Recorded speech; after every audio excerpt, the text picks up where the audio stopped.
Thank you for inviting me. I'm very proud to be here to that conference because I'm the founder of the 100% Renewable Foundation in Germany. But I will tell you how it comes to that foundation. 20 years ago, I was lying in hospital and reading a newspaper. And at that time, no wind turbine, no solar panel was installed in the middle of Germany. You have never seen, or I have never seen, a wind turbine before.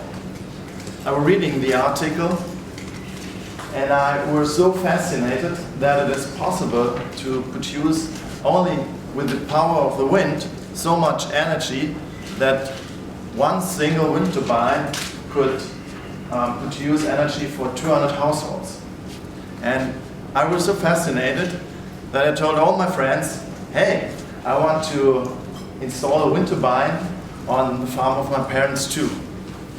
And they thought I was crazy because I was a student and I had not the money to do that. One single wind turbine, 500 kilowatt turbine, 1 million Deutschmark, it's €500,000, so you can imagine for a student it's a lot of money. And afterwards I went out of the hospital, I went to my parents and told them, hey, I want to install a wind turbine on our farm, and my father asked only one question: how much will it cost? And I told him the price and he said, oh, you're totally crazy. You cannot afford it, it's too much. And you have to make a decision. If you want to install a wind turbine, you're not my son anymore. And it was hard to hear. And I was thinking about what can I do. I was talking to many friends, and after a few weeks I had 8 other crazy guys who wanted to develop and invest in that first wind turbine with me. And together we convinced my father we want to do it.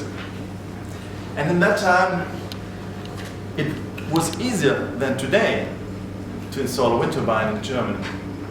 And from the idea till the installation, it took me 9 months to do that. It was very fast. But on the way there were also some obstacles. One was, I was talking to the local utility, and one guy said to me, hey, I'm the representative for renewable energy in the company for that local utility. And I told him, yeah, I want to install a 500 kilowatt machine on the farm. And he said, oh yeah, just look if it is possible.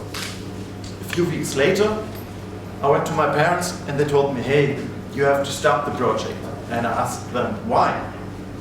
Yeah, the guy from the local utility were here, and he said, oh, your son, you be careful, your son has to wear very warm clothes because it's not easy to install a wind turbine and it can fail. And they told me, hey, the guy from the local utility told us. And yeah, terminate it. I said, no, I will do it. The guy is against us. He don't like renewable energies. Even he is the representative for renewable energies. And at that time, you have to know, in Germany, the utilities make advertisement. In the mid of the 90s, 20 years ago, there were advertisements over 1 page in newspapers, in big newspapers. Only 4% of renewable energies like wind, solar or hydro is possible in Germany. They told us not more than 4% is possible. And I thought, that's crazy. I studied physics and I know that it is more possible. So that was also a big motivation for me to install the first wind turbine.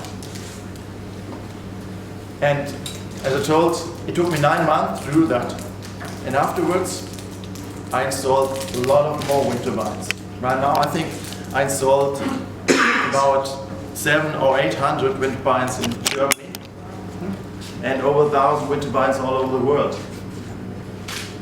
Also, now I installed also solar plants and biomass plants, also here in South Africa. And what happened 10 years ago? 10 years ago, I'm living in Rheinland-Palatinate. It's a small state in Germany. And there, the minister said, hey, we have to look what is possible in the energy sector and other sectors in 2030. And they invited me and professors and other guys to have a look what is the energy system looking like in 2030.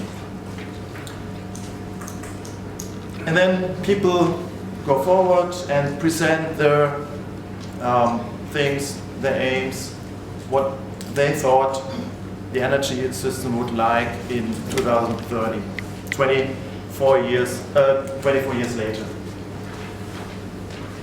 And I said, hey, that's nothing. That we will do in the next 2 or 3 years. And I went in front and told the people, hey, we can have 100% renewable energies in 2030 here. And some people were applauding. Some were sitting with an open mouth. And one guy was screaming, hey, you're totally crazy. That isn't possible. In Rheinland-Palatinate, never we will see more than 20% of renewable energies. And it was a little bit more than 10 years before. There were only 4%, now 20%. Much better. But at that moment, I decided to make a study to show the people that 100% renewables are possible, technically possible. And I were showing the people and the ministers 100% is possible if you use wind power, if you use solar power, if you use biomass and hydro and storage. And in combination, it would be possible that you can have 100% renewables. And today, in Rheinland-Palatinate, we have 35% renewables. In only 10 years, we have more than the guy expected than we can have in 100 years now. So that's fine to hear. A few years ago, I were invited to accompany Mrs. Merkel, our Chancellor, to Chile. We had also a subsidiary in Chile, and we tried to install a lot of wind or solar panels in Chile. And though I was flying with her to Chile and back. On the way back, we were sitting together, 6 or 7 guys, and our Chancellor and me.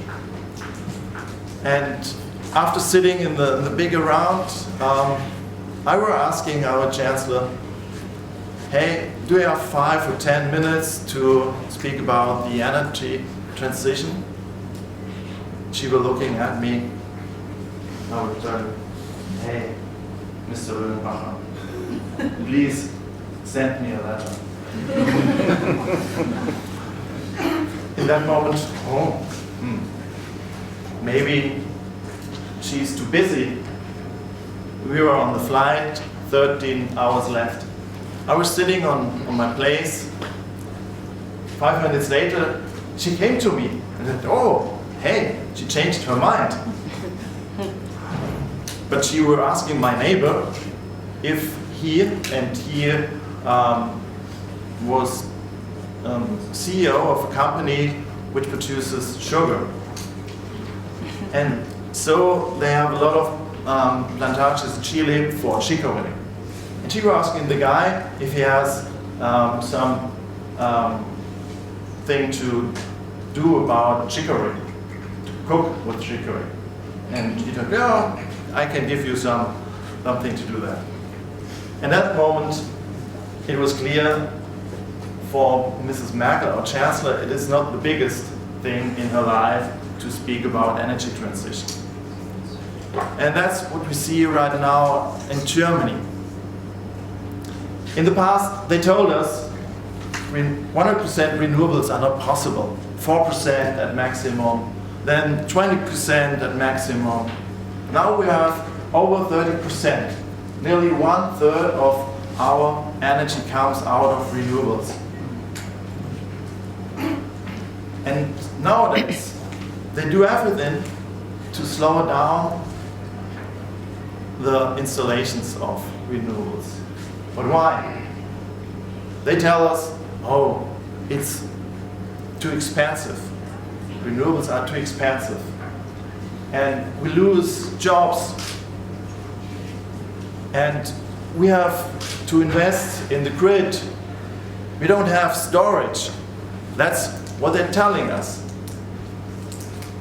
And it's like 20 years ago that they told us we have only the possibility to feed in 4%. For every single reason, it's the same. Renewables are the cheapest. The sun and the wind, they don't cost any money. They don't pollute our air. They create a lot of jobs. You can install big plants like in California, but like here in Africa, so many people don't have the way to electricity, the access to electricity. If you give them the chance to do that, you can do it with small solar panels, with small batteries. That is possible. That will create a lot of jobs. So we don't lose jobs, we will make a lot of new jobs. And is there a storage possibility? We have seen, yes, it's possible. We store water on a higher level, and then we can bring it down and then can produce also energy. We are using batteries. Many people today, also in Germany, ask me if it is possible to store energy. And I'm asking them, do you have a smartphone? Yes, everyone has a smartphone. And everyone stores every night energy in his smartphone.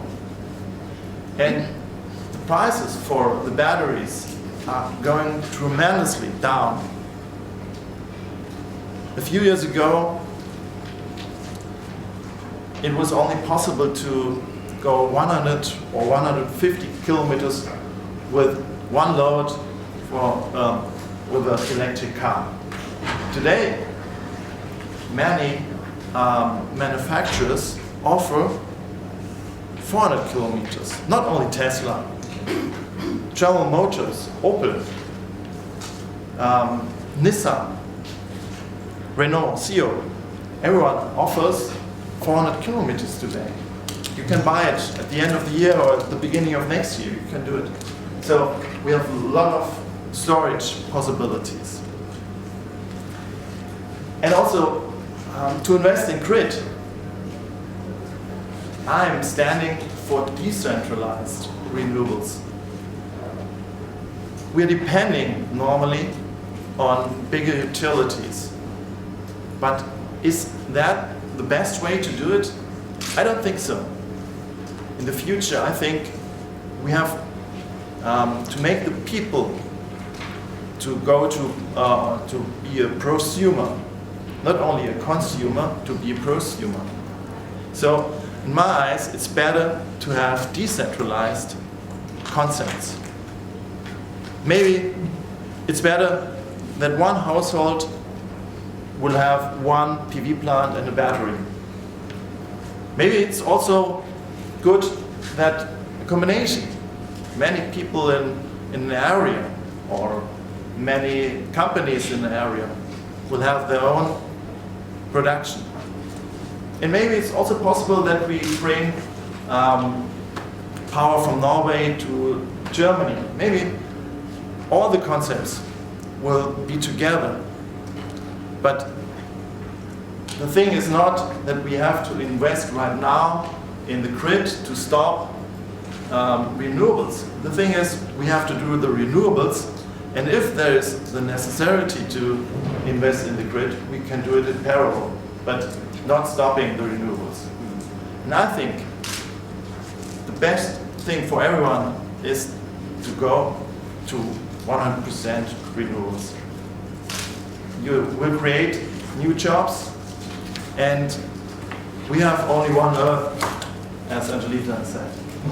We have to do it very quickly, because the climate change will change our world tremendously. And so I can recommend also the people here, let us walk as fast